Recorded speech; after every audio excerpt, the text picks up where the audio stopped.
Stocks की भी बात कर लेते हैं। देखिए चीन की तरफ से भारत में बड़े पैमाने पर स्टील की डंपिंग लगातार काफ़ी समय से जारी है। अब इसी को रोकने के लिए स्टील कंपनियों सरकार के पास गई और स्टील इंपोर्ट पर सेफगार्ड ड्यूटी लगाने की मांग की, जिसकी जांच अब DGTR ने शुरू भी कर दी है।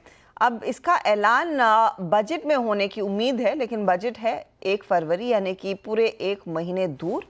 अब इसकी इम्प्लीकेशंस क्या रहेंगे अगर ये सेफगार्ड ड्यूटी लग भी जाती है? ये क्यों इम्पॉर्टेंट है? ये किस तरह का असर डालेगी बाकी मेटल कंपनियों पर, स्पेशली स्टील कंपनियों पर? हमारे साथ है मिताली यही समझाने के लिए। मिताली बताइए, एक तो पहले क्यों मांग हुई है इसकी और इसके क्या इम्प्लीकेशंस रहेंगे? जी, जैसा आपने कहा कि स्टील मिनिस्ट्री ने सरकार से दरख्वास्त करी है कि जो एग्जिस्टिंग 7.5% की सेफगार्ड ड्यूटी है उसे बढ़ाकर उन्होंने बोला है कि 15% तक कर दी जाए। और इसके तहत DGTR ने कुछ अनफेयर ट्रेड प्रैक्टिसेस के लिए कुछ इन्वेस्टिगेशंस भी ऑलरेडी चालू कर दी है। अगर 2025-26 का ये यूनियन बजट का पार्ट बन जाता है तो इकोनॉमी एवं स्टील इंडस्ट्री दोनों के लिए ये काफ़ी सिग्निफिकेंट होगा। लेकिन जैसा आपने पूछा कि आखिर क्यों कर रही है चाइना इतना डंप इंडिया में, उसकी बात करें तो रियल एस्टेट में डंप पड़ने के कारण जो चाइना का ओवर प्रोडक्शन हो रहा है, साथ ही उनकी इकोनॉमी भी काफ़ी स्लो चल रही है, उसके कारण उनके पास मैसिव सरप्लस हो गया है। और सब्सिडीज़ जो उनको गवर्नमेंट से मिल रही है उसके साथ ही लो कॉस्ट प्रोडक्शन में वो लॉस में इंडिया में एक्सपोर्ट कर रही है अपना चाइना का माल। इसके लिए जो FY 23-24 के अगर इंपोर्ट्स की बात करें तो चाइना से कंट्रीब्यूशन अभी 32% के आसपास हो गया है, जो पिछले साल 23% के आसपास ही था। इंडिया जो हमारा सेकेंड लार्जेस्ट स्टील प्रोड्यूसर था, अब देखा जाए इस फिस्कल ईयर में तो हम नेट इंपोर्टर बन गए हैं स्टील के, जस्ट बिकॉज वो लोग अपना सस्ता माल यहाँ पे डंप कर रहे हैं।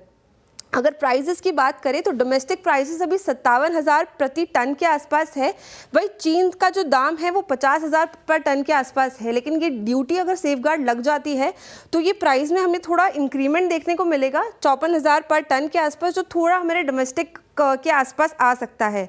लेकिन इससे जो डोमेस्टिक हमारे इंडियन स्टील प्रोड्यूसर्स हैं उन पे क्या इम्पैक्ट पड़ता हुआ दिखेगा, उसकी बात करें तो कंपनीज जैसे टाटा स्टील, सेल और JSW स्टील, इनको डायरेक्ट बेनिफिट मिल सकता है और इंपोर्ट की वॉल्यूम्स में हमें 30 से 40% की गिरावट भी देखने को मिल सकती है। इसके अलावा जो डोमेस्टिक प्रोड्यूसर्स हैं उनको एक बूस्ट मिलेगा अपना ही यहाँ पे प्रोड्यूस करने के लिए, और 3 से 3.5 मिलियन की हमें डोमेस्टिक जो खपत है उसमें इंक्रीमेंट देखने को मिल सकता है।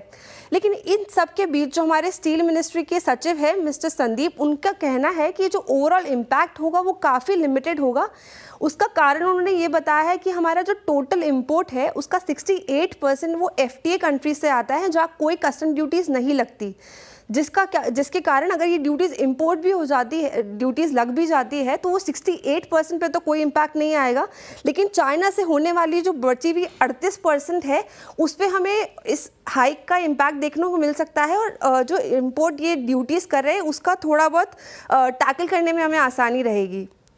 इसके साथ ही जो स्टील कंज्यूमिंग इंडस्ट्रीज़ हैं उन पर थोड़ा प्रॉब्लम आ सकता है।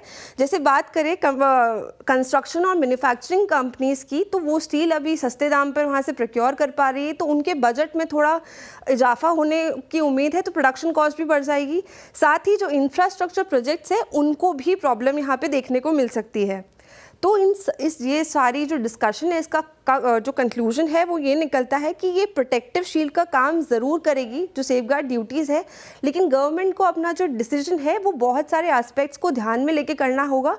स्टील प्रोड्यूसिंग कंपनीज़ के साथ स्टील कंज्यूमिंग इंडस्ट्री को भी देखना होगा, और साथ ही इकोनॉमी पे इसका इफेक्ट कैसे पड़ेगा वो भी एक पॉइंट टू बी नोटेड है। तो शायद इसीलिए वो मामला शायद बजट तक टलता हुआ दिखाई दे सकता है। शुक्रिया मिताली इस अपडेट के लिए। पिछले 3 क्वार्टर से लगातार टाटा स्टील का मैनेजमेंट ये कहता आया है कि देखिए काफ़ी बड़े पैमाने पर डंपिंग हो रही है, उस पर रोक लगाने की ज़रूरत है। नरेंद्र, आपकी सलाह क्या होगी मेटल कंपनियां स्पेशली इन स्टील प्लेस के लिए, क्योंकि एक तरफ चाइना की इकोनॉमी को जो बूस्ट करने की कोशिश वहां पर सरकार कर रही है, उसका भी सरोकार क्लियरली भारतीय स्टील प्राइसेस से कहीं ना कहीं या फिर ग्लोबल प्राइसेस से है। जी डेफिनेटली इस टाइप का अगर कस्टम्स में एक्शन आता है तो शॉर्ट टू मीडियम टर्म में पॉजिटिव रहेगा स्टील कंपनीज के लिए, और डेफिनेटली हमारा जो वॉल्यूम ग्रोथ है वो कंटिन्यूअसली अच्छा रहने वाला है आगे आने वाले कई सालों में। तो वॉल्यूम ग्रोथ की तो यहाँ पे कोई चिंता नहीं है, लेकिन प्राइसिंग को लेकर थोड़ा सा इस सेक्टर में वॉलेटिलिटी रहता है because of global cyclical kind of nature of industry. तो इसमें पॉजिटिव तो शॉर्ट टू मीडियम टर्म रहेगा, लेकिन इसमें गौर करने वाली बात यह कि निवेशकों को ये भी देखना चाहिए कि जो बैकवर्ड इंटीग्रेटेड प्लांट्स हैं, और इसमें इस सेक्टर में अगर हमारी राय देखें तो जो जिंदल स्टेनलेस और जिंदल स्टील एंड पावर, इनका जो केपेक्स और जो बैकवर्ड इंटीग्रेशन प्रोजेक्ट जो चल रहे हैं, तो यहाँ पे इनको एबिटा में ऑलरेडी काफी अच्छा इंप्रूवमेंट देखने को मिलेगा। In normal due course of business तो इस टाइप की कंपनीज ज्यादा बेहतर हमारे हमको लगती हैं, बजाय जो प्योर प्ले जो लार्ज प्लेयर्स हैं। चलिए, तो ये बात